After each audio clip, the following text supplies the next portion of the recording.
Good morning, everybody, and welcome to Comics and Coffee. Starting your day out the nerdy way. I am Bobby Shortle, and I am here with Nikki Alfaro. Good morning, guys. Ooh, all right, Nikki. So we are here. Oh, I didn't turn on my little this is who I am thing. Hold on a second. I'm gonna do it right now. Nope, that's not the one I wanted. Why is it weird? Okay. All right. My name is Bobby Shortle.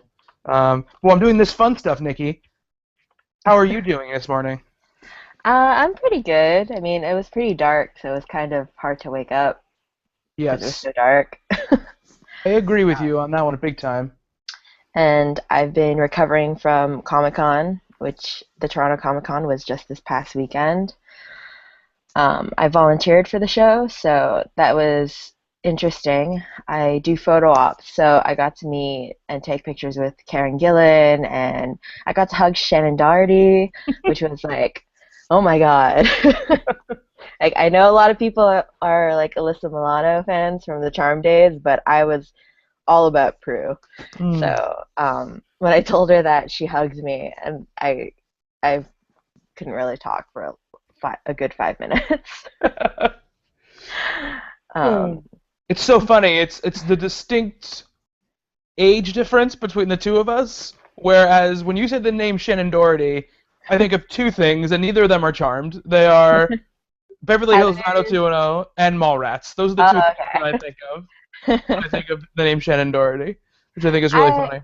I watched 90210 as well, but I was all about Charmed when I was a kid, so Mhm. that was pretty cool. She's really short. She's shorter than I am, which was surprising. Um, who else did I meet? I got to see Amber Benson. She was really cool. Oh, awesome. Um, yeah, she said bye on her way out, and then she dropped her purse, and she's like the cutest thing ever. And then I spent a lot of money in Artist Alley because we had so much time off. I had morning shifts, but the actual photo ops don't start until 11, so I had a good 2 hours where I could just walk around, which was dangerous. How was the con itself overall? It was pretty good. It's a relatively small show, so it was very comfy, I guess. Um, I I hung out with Steph on Friday. Um, and by hung out, I mean she texted me saying, "Nikki, is it is the con in this north building?" And she's in the north building, and the con is in the south building. So I had to like get her pass from Yannick Paquette and then run to meet her. I don't believe that. I don't believe that for 1 second, Nikki. For 1 second that happened. So that was hilarious. And then we spent a lot of money in Artist Alley together. We're not good at shopping together because we both find really cool things for each other. Hmm. Um, so one of the things was there's this one person at who is selling commissions, and I got this. Whoa. That Yeah, is that she's a first year animation student. So I'm looking forward to seeing her stuff later on. $10. that's pretty cool.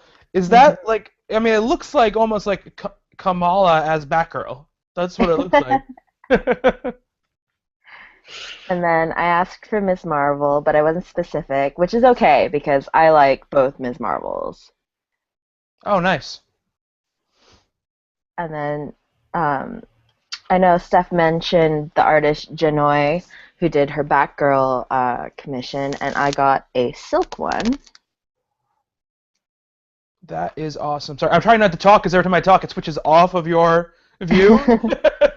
But that's awesome. That is Yeah. awesome. Yeah. So Janoi Lindsay, Jahnoy. Um, he is really, really talented. So I got two commissions from him, one color and then one black and white. And the black and white is Asami from Legend of Korra. Very cool. Very, very cool. Really funny. So remember last week when it tweeted in Spanish that we were recording coffee?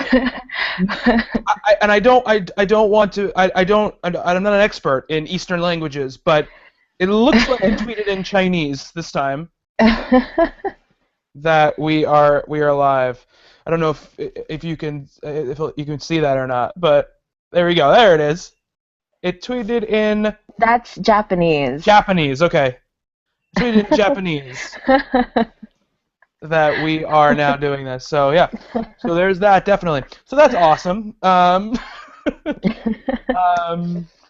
Yeah. So welcome to all our Japanese listeners. I'm sure you're very disappointed because you have no idea what we're saying. But yeah, so this week on Comics and Coffee, we have a couple things to talk about. The kind of biggest news that broke over the week was the all-new, all-different Avengers, which seems like it'll be the mainline Avengers book, starting after Secret Wars, but we're going to see a little bit of it on Free Comic Book Day. And we learned not only who the team would consist of, or at least the core team would consist of, but also who would be writing and drawing the issue and supposedly the entire series. This seems like it's going to be the mainline Avengers book following Secret Wars. That's the feeling that I got from all this announcement. But the all-new, all-different Avengers, which I really, really hope that's not the ongoing title of the book. I hate that. Yeah, I just hope it so much. I hope that's just what they're calling the new Comic Book Day one, and that when it actually comes out, it's just Avengers. It's just Avengers. I hope. But the team consists of Nova, Miles Morales, and Ms. Marvel. Join Sam Wilson, Captain America, Iron Man, the current Thor, and the Vision. For in their PR speak, a team of Avengers unlike any you've ever seen before. So, and that will be written by Mark Waid with art by Mahmoud Asrar. So yeah, so that's the team, both the creative and the fictional team. Nikki, what do you think about the cast of the Avengers? I think it's an interesting mix. You said Mark Waid was writing? Yes. That'll be pretty good. He's more of a hit than a miss for me, but there have been a couple of misses. But I have faith in him. I don't know how I feel about Ms. Marvel on it, just because I feel like she would be better suited for a Young Avengers tone, depending on what they're going for in this series. I honestly have no idea, so we'll see. I've never read anything with Nova, so that'll be interesting to check out. Yeah, absolutely. I mean, I think that I have the same kind of feeling about the Ms. Marvel, about the Kamala stuff. Again, I think it's partly because I'm thinking of her in the Avengers as kind of the Avengers stands now, and we don't know obviously what the tone and feeling of this new Avengers team is going to feel like in this post-Secret Wars Marvel universe. So, who knows like what that's going to be. I mean, if it's something like Avengers Assemble, like, she would be a great fit. Mm-hmm. Yeah, I mean, I think we're gonna obviously if Mark Waid's writing it, you're gonna see a whole different tone and tenor than we saw with Hickman writing it. Totally different story structure, stuff like that. The team is, you mentioned the Young Avengers team. The team is very much age-wise Young Avenger-y across the board. Except for obviously, I mean, actually, we don't know who Thor is yet, so we don't know how old she is in her human life or her whatever life that she is. But with Miles and Kamala and Sam, who is Nova, and we don't know who's underneath the Iron Man helmet, and that's another that's another question, right?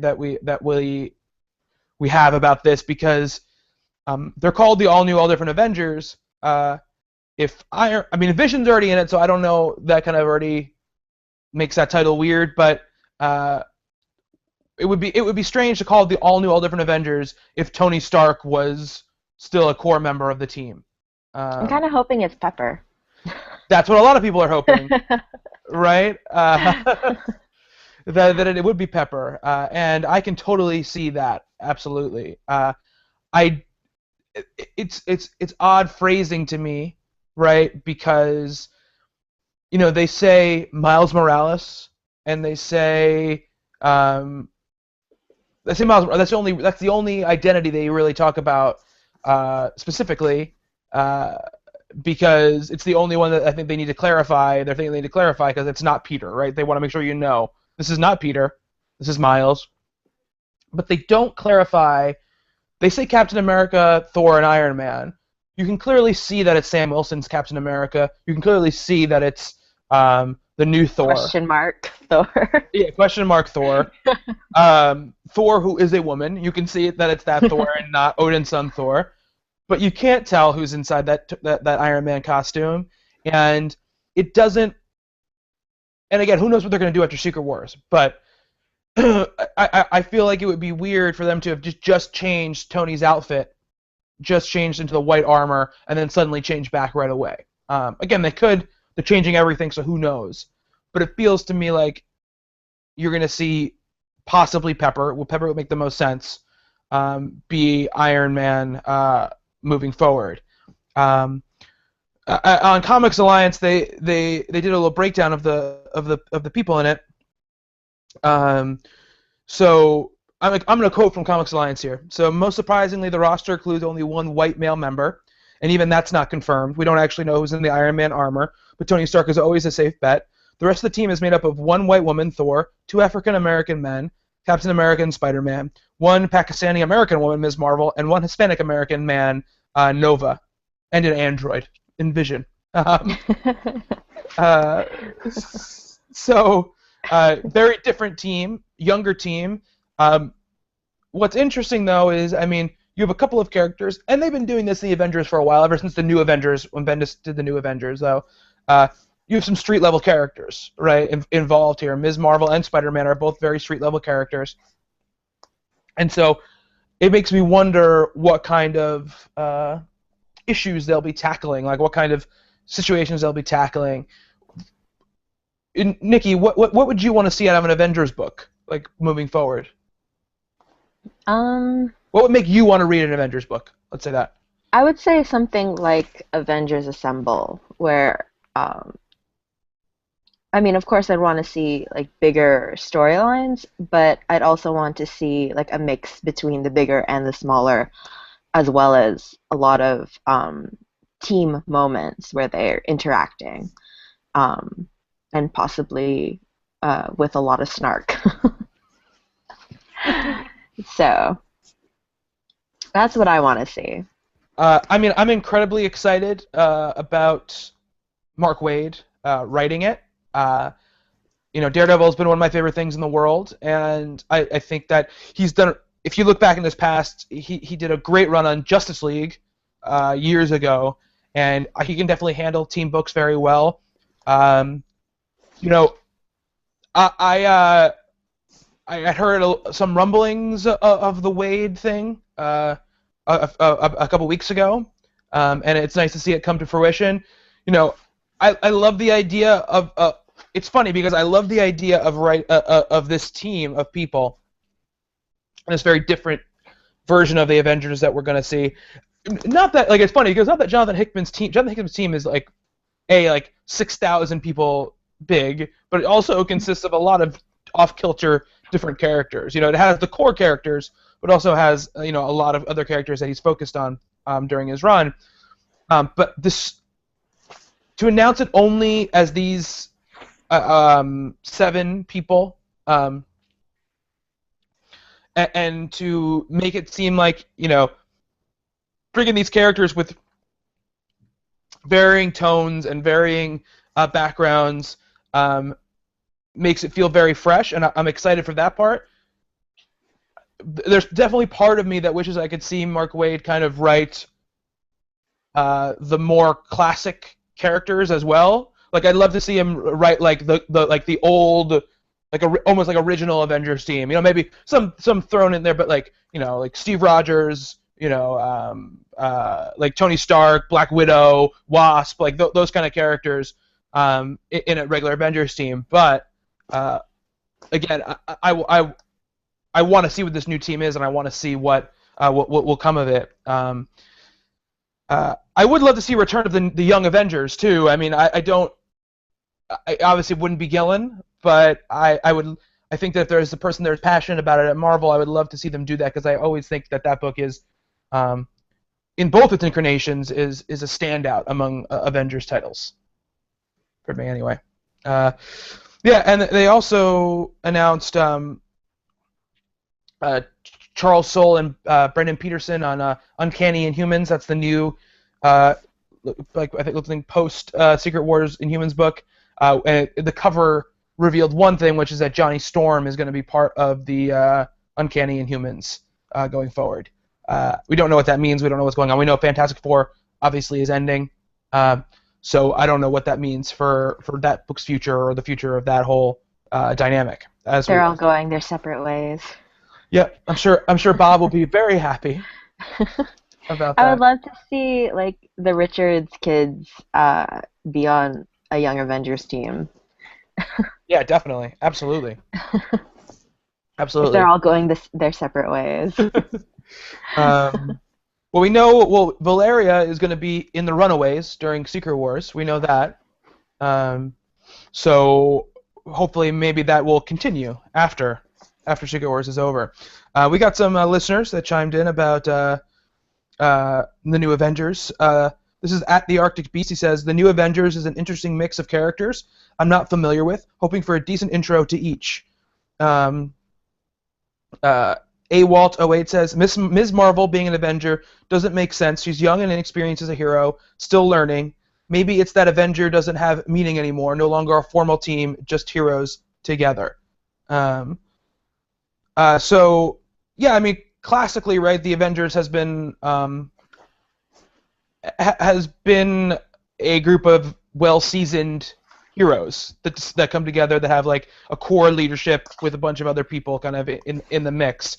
And we have no Carol Danvers, obviously, like you said. We have no Steve Rogers. We have none of like the kind of classic leadership of it. But Sam Wilson has been an Avenger for a long time. Very seasoned hero, obviously. And Vision as well. If it's I mean, I would assume it's the Vision that we've been seeing, but who knows what it's going to be after this is all over. Vision and obviously Sam have been Avengers for a long time, and I'm going to assume that Sam is the leader of the Avengers in this way. And the Ms. Marvel thing isn't without precedent. I mean, there's been plenty of times where Avengers have had kind of less experienced people and not traditional Avengers type characters in there. I mean, the whole deal with kind of like when Spider-Man finally joined in the new Avengers stuff was that he was kind of like out of his element in there as well. So, I mean, we'll have to see what happens, but I have a ton of faith in Mark Waid, so I'm hoping that it turns into a great series. So we also have some other cool news. A comic that I think Nikki and I both are fans of is becoming a TV show. Nikki, tell me about Lazarus. So it was announced this week that Legendary TV and producer Matt Tolmach got the rights to adapt Greg Rucka and Michael Lark's Lazarus, which is an Image comic, and Greg Rucka is going to be writing the pilot, according to The Hollywood Reporter. They're a pretty trusted source, so it's okay. Yeah, I think we can go with them. Mm-hmm. So what did you? So yeah, I was going to ask you, how do you think that Lazarus translates into a TV show? I think it will make a great television show, especially with shows like The Walking Dead and Game of Thrones.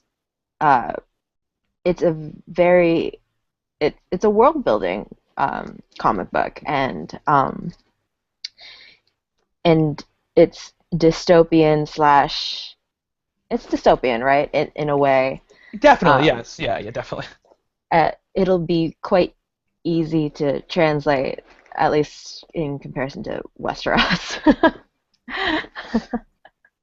So, Yeah, um, definitely more familiar stuff going on mhm. in Lazarus than in something so fantasy based like Game of Thrones. Yeah. Yeah, I mean, I think it makes sense. It's like most comic books, it's got a episodic structure already, and I think that it's got interesting and flawed characters that I think are a very big thing on TV right now. Like you said, Game of Thrones, Walking Dead, these are all shows filled with characters who are not all very traditionally likable people, but they're very layered and deep and have a lot going on, and there's a lot of moral gray area happening, and um, so that's I think Lazarus fits into that. Very interesting, right? Because we've seen in the past. I mean, Lazarus is obviously it's had I think it has 3 volumes at this point, but like we've seen a flurry happening right now of comic books being picked up to be TV shows. Chrononauts, Descender, and now Lazarus, with already the huge amount on TV already. Um, it's seeming like comic books are really starting to like kind of take over that space, and it's becoming the thing to adapt now. What's interesting to me is that Lazarus, while it's a great book, has not been particularly popular as far as like sales go. Um, so it's interesting to me to see like just someone picking it out and choosing that to be an adaptation, just because of the relatively low sales numbers. Do you have anybody that you would want to see play the main character, Nikki? um, I had it in my head, Michelle Rodriguez, but I don't think she's quite tall enough. um, I don't really know if there's anybody that tall, or if they're just gonna like CGI that. Yeah, I mean, I don't think Hmm. again, I think always with like when you're picking cast for things like um, physicality is not something to get hung up on. I think because it's one thing to be able to draw someone however you want to draw them, but in the end, you just want to pick the best actor or actress, for that role. And if they're a little bit too short, then you just kind of go with it and you figure it out. I kind of wish like some soccer players can can act, because I know Michael Lark based at least some of Forever's character on, I think, Hope Solo. Yeah. Um, so somebody who looks like her and can act. And that's the problem you run into, right? Is you run into this situation where you're like, well, it'd be perfect if an athlete played this role. It's why you got like wrestlers and people playing like superheroes and stuff in the past. But wrestlers are kind of actors already. Yeah, but not most of them are not that good at actually being movie actors. There's a few. I mean, Dave Bautista did a great job in in Guardians of the Galaxy, obviously. The Rock is very good, but for that amount of people, you get a lot of people who are not so great as well. So, but no, I think it's cool. I think that I think the more like iZombie, the more comic book adaptations we get that aren't superhero based, the better it's going to be. It Mhm. diversifies the offering, and I think that it also shows people more and more who that comic books aren't just capes and cowls, right? That it's not just superheroes. There are so many. There's so much else there, and like to us, of course, that's obvious because we're in this world and we're deep into it. But to people outside the world, you know, they don't they don't think about it. It's just it's not something that it's not. I don't think it's even really an active bias. I just think it's something that people don't consider. You know, comic books are superheroes, and that's just what it is. You know, and there's Superheroes and The Walking Dead. yes, yeah, Like those are the only two things that we have that yeah. people think that we have on this. And to me, I think that like my mom watches The Walking Dead, and I don't think for a second she thinks like this is based on a comic book. You know what I mean? Um, it's just like something that people watch, And again, and I also think that's okay. Like Yeah. it doesn't have to be. There's a deep desire, right, for us as comic book fans, for the people who watch the movies and watch the TV shows, that they'll somehow find this gateway and they'll understand that like comics are great and that they should be reading the comics that these shows are based on and these movies are based on. But really, in the end, it's really just okay if they just want to watch the TV show or just watch the movie, you know. Hmm. And not everything has to be a crossover. Some people just prefer watching something in one medium and not the other, and that's totally okay. And I think that when we get to the point where, I mean, we see it, we're like, oh, it's another comic book adaptation, and we have these like big discussions about, is it too much? Will it oversaturate? People will get tired of it. People who aren't like obsessed with this world, all they're going to see it as, here's here's a TV show that does this. They don't care where it comes from. It's not like we're sitting there going like, oh man, like people can get burned down on book adaptations for things. No one's saying that. No one's saying that. It doesn't matter.